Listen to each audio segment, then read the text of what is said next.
दुनिया का हर शौक पाला नहीं जाता, कांच के खिलौने को उछाला नहीं जाता। मेहनत करने से हो जाती है मुश्किलें आसान, मेहनत करने से हो जाती है मुश्किलें आसान, क्योंकि हर काम को तकदीर पर टाला नहीं जाता, क्योंकि हर काम को तकदीर पर टाला नहीं जाता। एक बार फिर से माँ कोचिंग क्लासेस में आपका हार्दिक स्वागत है। रेट एग्ज़ाम 2021 जीके सुपर 30 जो इम्पोर्टेंट क्वेश्चन की जो हमारी सीरीज चल रही थी उसकी आज जो सीरीज नंबर 9 है। और आप हमारे चैनल पर नए हो तो हमारे चैनल को सब्सक्राइब जरूर करना, शेयर करना, कमेंट्स करना और अधिक से अधिक बच्चों तक, विद्यार्थियों तक इसको पहुंचाना, जिससे कि इसका लाभ सभी को प्राप्त हो सके।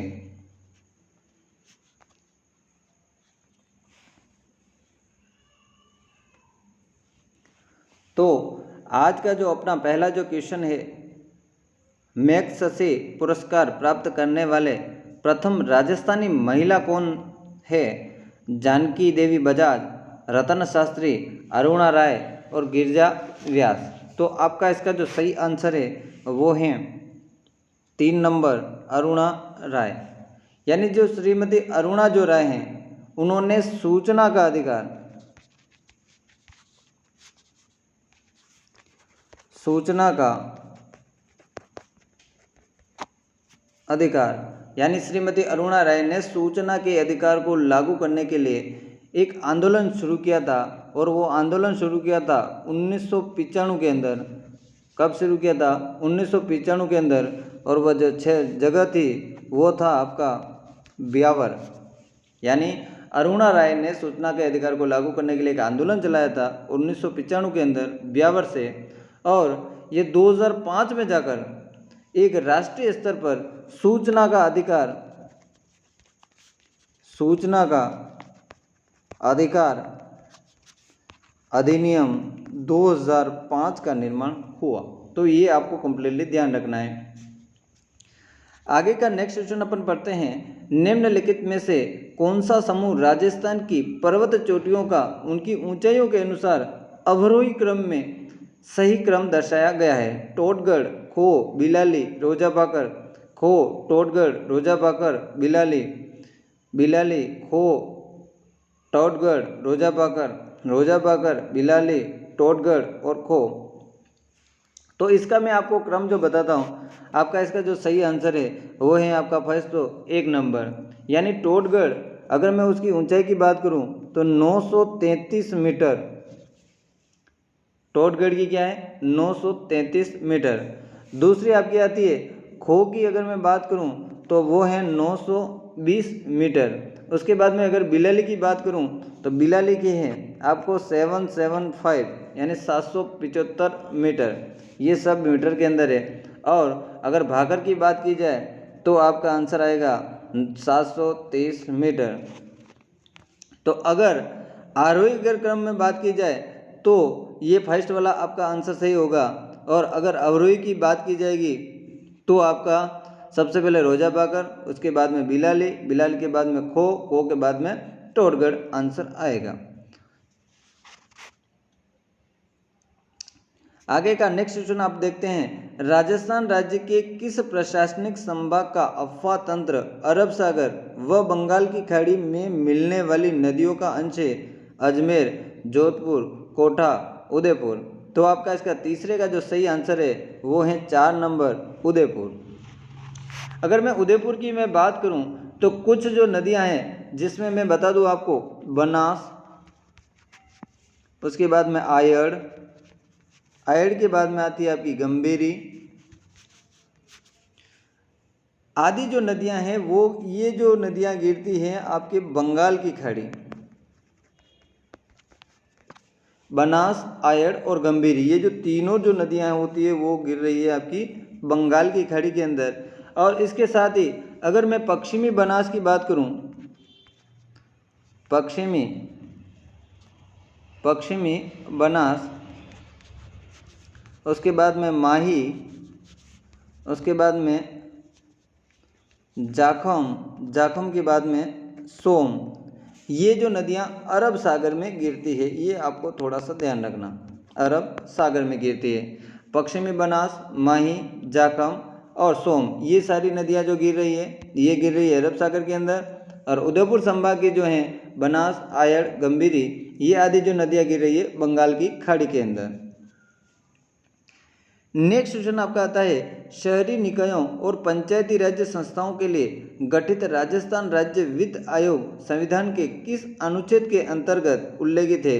अनुच्छेद 243 ज से 243 स तक, 243 ड से 243 म तक, अनुच्छेद 243 ख, अनुच्छेद 243 ज। तो आपका एक तो चौथा हो नहीं सकता, तीसरा नहीं होगा, तो आपका इसका चौथे का जो आंसर है वो है 1 नंबर, अनुच्छेद ज से लगाकर 243 ज से लगाकर 243 म तक। नेक्स्ट क्वेश्चन आपका, और ये भी आपको ध्यान रखना है, इसमें आपको जो पूछ रखा है कि वित्त आयोग के बारे में, और वित्त राज्य का जो वित्त आयोग होता है उसका अगर मैं गठन की बात करूं तो गठन राज्य के वित्त आयोग की जो गठन करता है वो राज्यपाल के द्वारा की जाती है। राज्यपाल, वित्त राज्य का जो वित्त आयोग होता है उसका गठन करने का वो राज्यपाल काम करता है, ये आपको ध्यान रखना।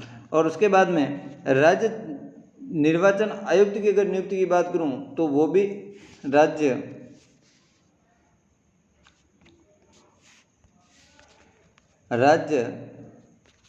निर्वाचन आयुक्त की भी नियुक्ति राज्यपाल के द्वारा की जाती है, ये भी आपको थोड़ा सा ध्यान रखना है।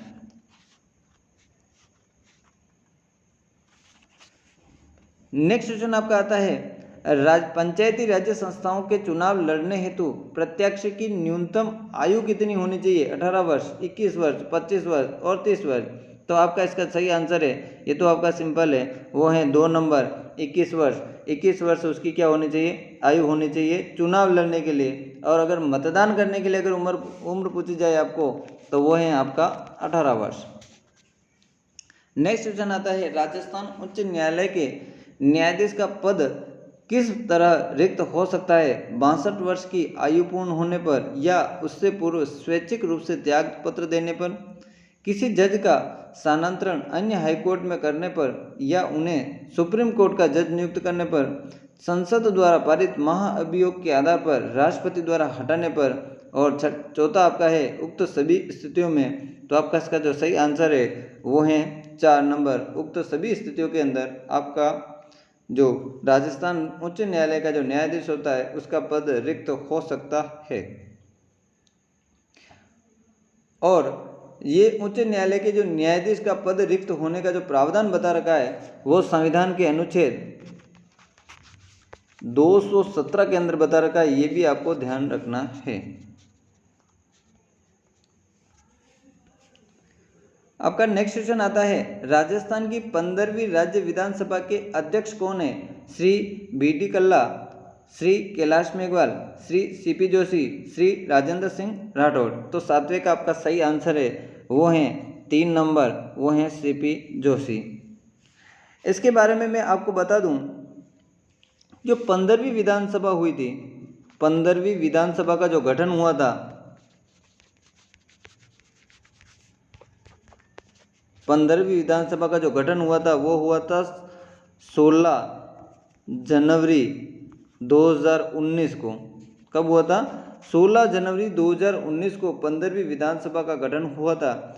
और इसके अंदर इसकी विधानसभा के जो के अध्यक्ष जो बने थे वो बने थे सी.पी. जोशी बने थे। उसके बाद में उस समय जो प्रोटेम स्पीकर थे वो भाजपा के वरिष्ठ नेता गुलाब सिंह जी कटारिया थे। और 14वीं विधानसभा की मैं अगर बात करूं तो 14वीं विधानसभा के जो अध्यक्ष बने थे वो बने थे श्री कैलाश मेघवाल, ये भी आपको ध्यान रखना है। तो 14वीं विधानसभा के अध्यक्ष कौन थे? श्री कैलाश मेघवाल। और 15वीं विधानसभा के जो अध्यक्ष जो हैं वो क्या है?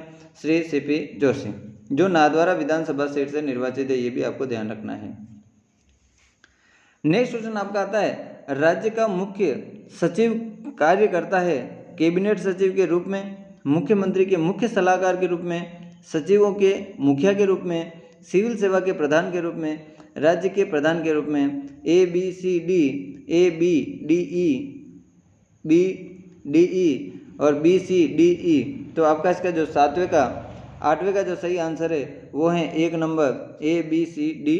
ये चारों ही आपके सही हैं, A B C D. Cabinet सचिव के रूप में, मुख्यमंत्री के मुख्य सलाहकार के रूप में, सचिवों के मुख्य के रूप में और सिविल सेवा के प्रधान के रूप में।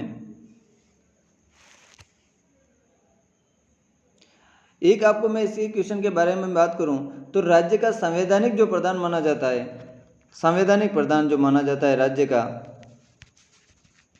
वो संवैधानिक जो प्रधान होता है वो होता है राज्यपाल होता है। कौन होता है? राज्यपाल। संवैधानिक प्रधान कौन होता है? राज्यपाल। उसके बाद में अगर मैं बात करूं राजनीतिक, वास्तविक और तीसरा होता है कार्यकारी। तीसरा राजनीतिक, वास्तविक और कार्यकारी का जो प्रधान माना जाता है वो माना जाता है मुख्यमंत्री को। किसको मानते हैं? मुख्यमंत्री को। तो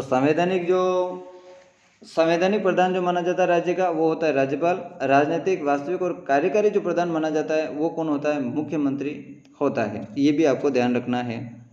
नेक्स्ट क्वेश्चन है, वर्तमान में राजस्थान में लोका आयुक्त एवं उप लोका आयुक्त का कार्यकाल कितना होता है? पद ग्रहण से 5 वर्ष की सेवा, 65 वर्ष की आयु पूर्ण होने तक, पद ग्रहण से 6 वर्ष की सेवा, 67 वर्ष की पूर्ण आयु होने पर। विकल्प में चुनिए, ए और बी में से जो भी पहले हो, ए और डी में से जो भी पहले हो, बी और सी में जो भी पहले हो, डी और बी में जो भी पहले हो। तो आपका 90 का जो सही आंसर है वो है 1 नंबर ए और बी दोनों में से जो भी पहले हो, यानी 5 वर्ष की सेवा पद ग्रहण से 5 वर्ष या 65 वर्ष की जो भी आयु पूर्ण हो उससे पहले। अगर मैं इसकी बात करूं तो राजस्थान में लोकायुक्त का जो कार्यकाल जो होता है पद ग्रहण करने की तिथि से 5 वर्ष या उससे 65 वर्ष की आयु जो भी पहले हो वो होती है। लेकिन अगर बात की जाए मार्च 2018 की, तो मार्च 2018 में सरकार के द्वारा विधानसभा अधिनियम, एक नया विधानसभा अधिनियम पारित हुआ और उसमें इस आयु को कर दिया था 8 वर्ष और 65 वर्ष, 8 वर्ष या 65 वर्ष जो दोनों में से पूर्ण हो। पद ग्रहण करने की तिथि से 8 वर्ष या 65 वर्ष जो भी आयु पूर्ण हो उसमें, उससे पहले जो उसका पद जो होता है। उसके साथ ही कांग्रेस सरकार ने मार्च वापस 2019 के अंदर, कांग्रेस सरकार के द्वारा मार्च 2019 में पुनः इस कार्यकाल को घटा करके वापस कर दिया है 5 वर्ष या 65 वर्ष की जो भी आयु पूर्ण हो उससे पहले कर दिया जाता है। ये आपको ध्यान रखना है। यानी वर्तमान में अगर मैं बात करूं तो 5 वर्ष और 65 वर्ष की आयु दोनों में से जो भी पूर्ण हो वहाँ तक उनका क्या होता है? कार्यकाल होता है, लोकायुक्त और उप लोका आयुक्त का। नेक्स्ट क्वेश्चन आता है, डूंगरपुर के प्रसिद्ध वेणेश्वर धाम के संबंध में कौन सा कथन सत्य है? यह आदिवासियों का महातीर्थ है, यह मृत आत्माओं का मुक्ति स्थल माना जाता है, यह माही, सोम, झकम नदियों के संगम स्थल पर बना हुआ है। तो और चौथा है उक्त सभी। तो आपका इसका सही आंसर है उक्त सभी। ये मैंने आपको पिछले वीडियो के अंदर आपको अच्छी तरह से समझाया रखा है। अगर आपने हमारा पिछला वीडियो अगर नहीं देखा हो तो उस वीडियो को जरूर देखें। तो और इसके बारे में मैं और आपको जानकारी दे दूं कि आदिवासियों के जो बेणेश्वर जो धाम है वो, इसका जो बेणेश्वर धाम का शिवालय का जो निर्माण कराया वो करवाया डूंगरपुर के महारावल आसकरण,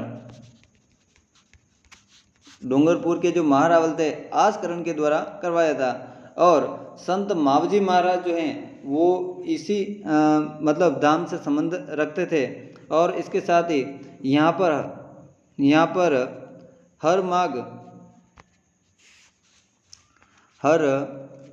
हर साल माघ शुक्ला एकादशी, हर वर्ष माघ शुक्ला एकादशी से पूर्णिमा तक, माघ शुक्ला एकादशी से पूर्णिमा तक मेला बढ़ता है। और एक ध्यान रखना, इसे वागड़ का कुंभ भी बोलते हैं। ये आपको मैंने अच्छी तरह से बता रखा है। यानी ये भी ध्यान रखना है, वागड़ का कुंभ, आदिवासियों का कुंभ, ये जो मेला है ये यहाँ पर बढ़ता है। वेणेश्वर धाम के ऊपर, और यह जो है सोम, माही और झाकम तीनों नदियों के संगम स्थल पर बना हुआ है। हर सपने को अपनी आंखों में रखो, हर सपने को अपनी आंखों में रखो, हर मंजिल को अपनी बाहों में रखो, हर मंजिल को अपनी बाहों में रखो, हर जीत है आपकी, हर जीत है आपकी, बस अपने लक्ष्य को अपनी निगाहों में रखो, बस अपने लक्ष्य को अपनी निगाहों में रखो। यानी जो आपका लक्ष्य है आपको अपनी निगाहों में रखते हुए अपने लक्ष्य के तरह आगे बढ़ते रहना, आपको जीत अवश्य मिलेगी।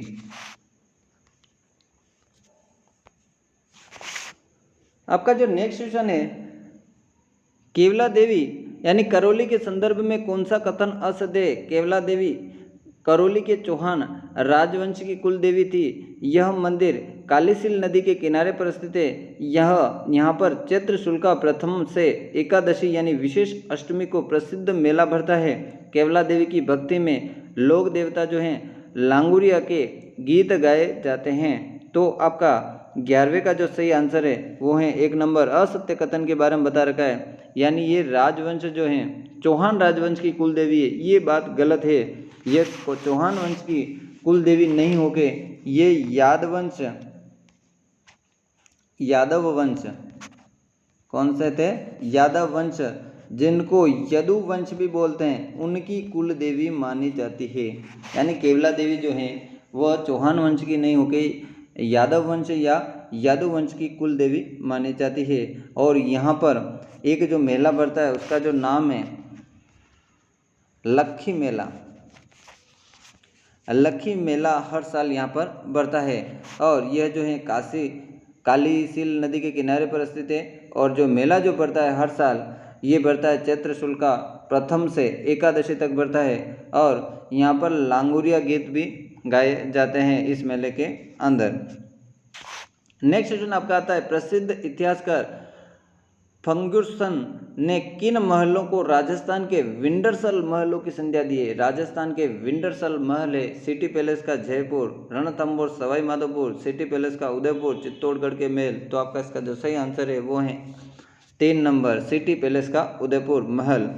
यानी सिटी पैलेस जो उदयपुर के अंदर मैं बात करूं तो ये पिछोला जो झील है उस झील के किनारे पर बने हुए हैं और ये अधिक ऊंचाई पर और भव्य और सुंदर विशाल हैं। इसी के कारण इन महलों को फर्ग्यूसन ने विंडसर महलों की संज्ञा दी है। तो आपको पिछोला झील के किनारे पर स्थित है ये महल, ये ध्यान आपको रखना है। ओके, नेक्स्ट क्वेश्चन अगर मैं बात करूं, एक घर के साथ एक साथ 6 चूल्हे, एक घर के साथ एक साथ 6 चूल्हे किस पुरातात्विक स्थल से प्राप्त हुए हैं? कालीबंगा, गिलुंड, आहड़ और बागोर। तो आपका इसका सही आंसर है वो है 2 नंबर, आहड़।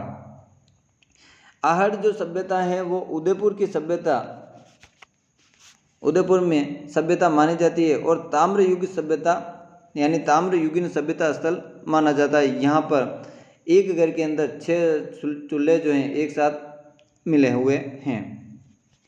नेक्स्ट क्वेश्चन की मैं बात करूं तो कोटा दुर्ग निम्न में से किस श्रेणी में आता है? जल दुर्ग, गिरी दुर्ग, स्थल दुर्ग और दानवन्य दुर्ग। तो आपका इसका जो सही आंसर है वो है आपका जल दुर्ग माना जाता है।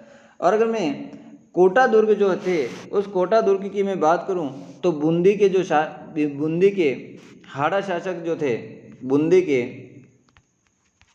बूंदी के जो हाड़ा शासक रतन सिंह हाड़ा, बूंदी के जो शासक थे रतन सिंह हाड़ा के दूसरे जो पुत्र थे, बूंदी के जो शासक रतन सिंह हाड़ा के जो दूसरे पुत्र थे माधो सिंह के द्वारा इसका निर्माण कराया था।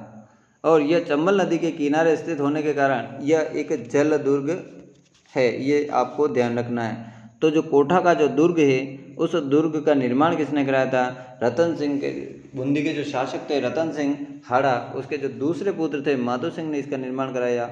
और यह चंबल नदी के किनारे होने के कारण यह जो दुर्ग है जल दुर्ग है, ये भी आपको ध्यान रखना है। नेक्स्ट क्वेश्चन है, मेवाड़ महाराणा अमर सिंह फर्स्ट ने मुगल शहजादा खुर्रम से संधि कब की थी? 5 जनवरी 1615, 4 मार्च 1616, 24 मार्च 1616, 18 फरवरी 1615। तो 15वें का जो आपका सही आंसर है वो है 1 नंबर 5 फरवरी 1615 के अंदर मेवाड़ का जो महाराणा अमर सिंह फर्स्ट और मुग़ल जो शहजादा था खुर्रम से संधि की थी। और उनमें जो मेन जो शर्तें बताई वो शर्तें भी आप ध्यान रखना। पहली आपकी नॉर्मल शर्त थी महाराणा बादशाह के दरबार में कभी उपस्थित नहीं होगा। दूसरी शर्त थी महाराणा का ज्येष्ठ जो कुंवर है शाही दरबार में उपस्थित होगा। तीसरी शर्त थी शाही सेना में महाराणा 1000 सवार रखेगी। और चौथी शर्त थी चित्तौड़ के किले की मरम्मत कभी नहीं की जाएगी। ये शर्तें खुर्रम ने महाराणा अमर सिंह फर्स्ट से की थी। नेक्स्ट क्वेश्चन आता है किशनगढ़ के किस शासक की पुत्री चारुमती से मेवाड़ महाराणा राज सिंह ने मुगल बादशाह औरंगजेब के विरुद्ध जाकर अपनी सैन्य शक्ति के बल पर विवाह किया था? किशन सिंह, सावंत सिंह और रूप सिंह और मान सिंह। 16 का जो सही आंसर है वो है आपका 3 नंबर रूप सिंह। तो अगर मैं इसकी बात करूं तो वैष्णव धर्म जो थे वैष्णव धर्म की उपासक थी चारुमती। ये जो चारुमती थी उसका विवाह जो था उसके भाई और वह किशनगढ़ के जो नरेश थे मानसिंह राठौड़ ने औरंगजेब से कराना स्वीकार कर दिया था। उसके विरोध में चारुमती ने मेवाड़ का जो महाराणा था राज सिंह को संदेश भेजकर उससे विवाह करने का अनुबंध किया और अनुरोध किया। उसके बाद में महाराणा राज सिंह ने किशनगढ़ पर आकर सैन्य शक्ति के बल पर उससे विवाह कर लिया था। तो नेक्स्ट क्वेश्चन आपका देखते हैं राजस्थान के एकमात्र लोक देवता जो एक कवि भी थे गोगाजी, बाबूजी, रामदेव जी और तेजा जी। 17वें का सही आंसर है वो है 3 नंबर रामदेव जी। और रामदेव जी ने 24 वाणियाँ उनकी प्रसिद्ध है। 24 वाणियाँ जो हैं वो प्रसिद्ध है और राजस्थान के लोक देवता के साथ साथ ये कवि भी माने जाते हैं। नेक्स्ट क्वेश्चन आपका आता है गुरु दीक्षा, डोली, पाहल और थापन संस्कार का संबंध निम्न में से किस संप्रदाय से हैं? बिश्नोई संप्रदाय, दादू पंथ, लालदासी, उसके बाद में राम स्नेही संप्रदाय। तो इसमें से आपका जो सही आंसर है 18वें का वो है 1 नंबर बिश्नोई संप्रदाय। उनके जो 29 नियम माने जाते हैं वो भी आपको ध्यान रखना है। जीवन है धरती में पर ये आसमान नहीं बन सकती, सबका अपना मोल है, सबकी लकीरें एक जैसी नहीं बन सकती, जो दृढ़ता से ठान लेता है मन में कुछ भी, उसके लिए मुश्किलें बाधा नहीं बन सकती। जो मन में कोई व्यक्ति किसी भी प्रकार का आप कुछ भी एक लक्ष्य बना लो तो आपके लिए कोई सी भी मुश्किलें आपका कुछ नहीं बिगाड़ सकती और आपको लक्ष्य जरूर हासिल होगा। तो नेक्स्ट क्वेश्चन अपन देखते हैं हाथी मना नृत्य किस जनजाति में प्रचलित है? हाथी मना भील जनजाति, गरासिया जनजाति, मीणा जनजाति, उक्त में से कोई नहीं। तो 21वें का आपका सही जो आंसर होगा वो है 21वें का आपका सही आंसर होगा 1 नंबर।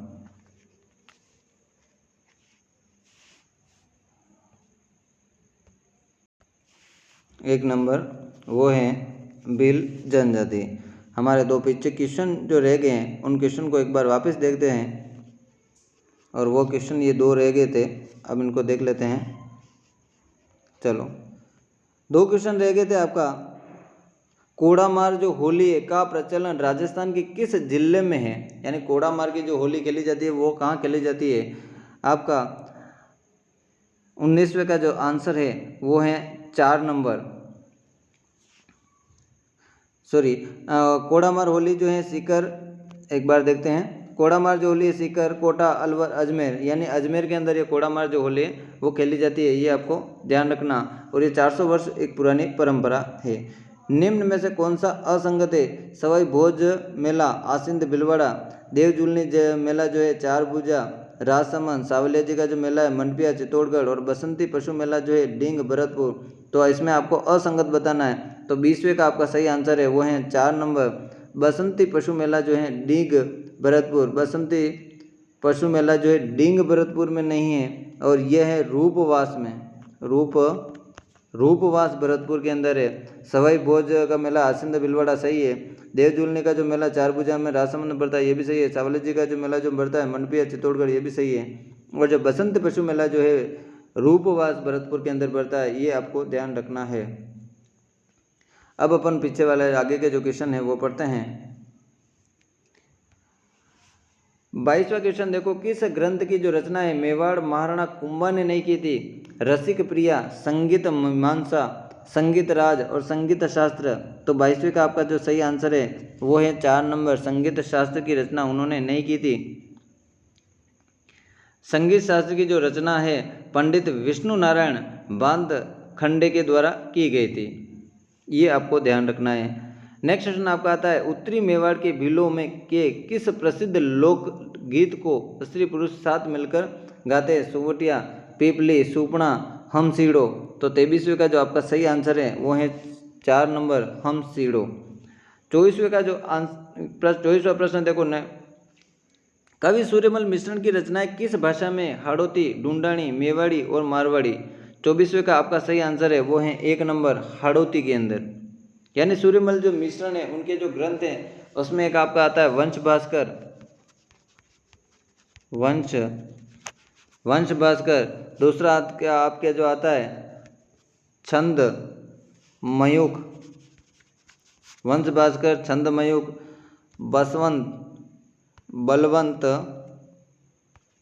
बलवंत विलास।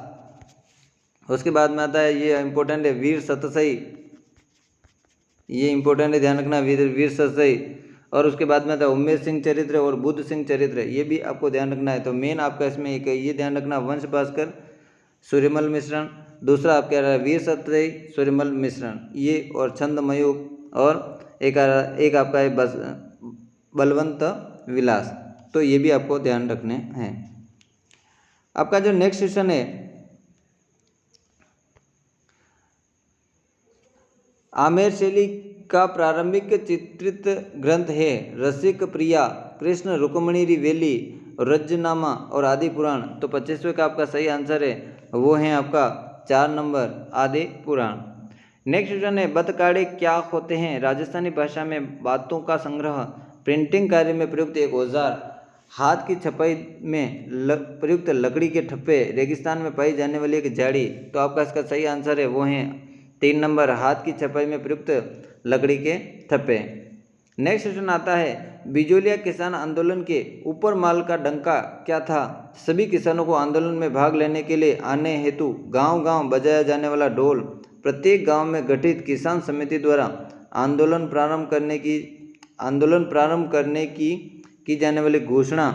तीसरा है, श्री विजयपाल पथिक द्वारा, विजय सिंह पथिक के द्वारा जन जागरण हेतु मेवाड़ी भाषा में हाथ से लिखा पत्र जिसे गांव-गांव में पहुंचाया गया था।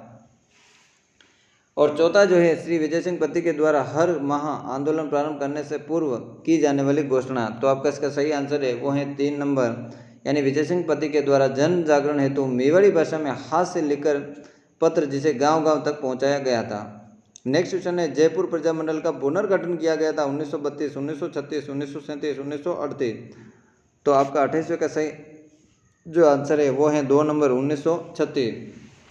यानी 1936 के अंदर सेठ जमनालाल बजाज और श्री हीरालाल शास्त्री के सहयोग से राज्य के अंदर जयपुर राज्य प्रजामंडल का पुनर्गठन किया था, ये आपको ध्यान रखना है। और उसके बाद में जयपुर के श्री चिरंजी लाल जो मिश्र थे उनको इनका अध्यक्ष भी बनाया गया था उस समय।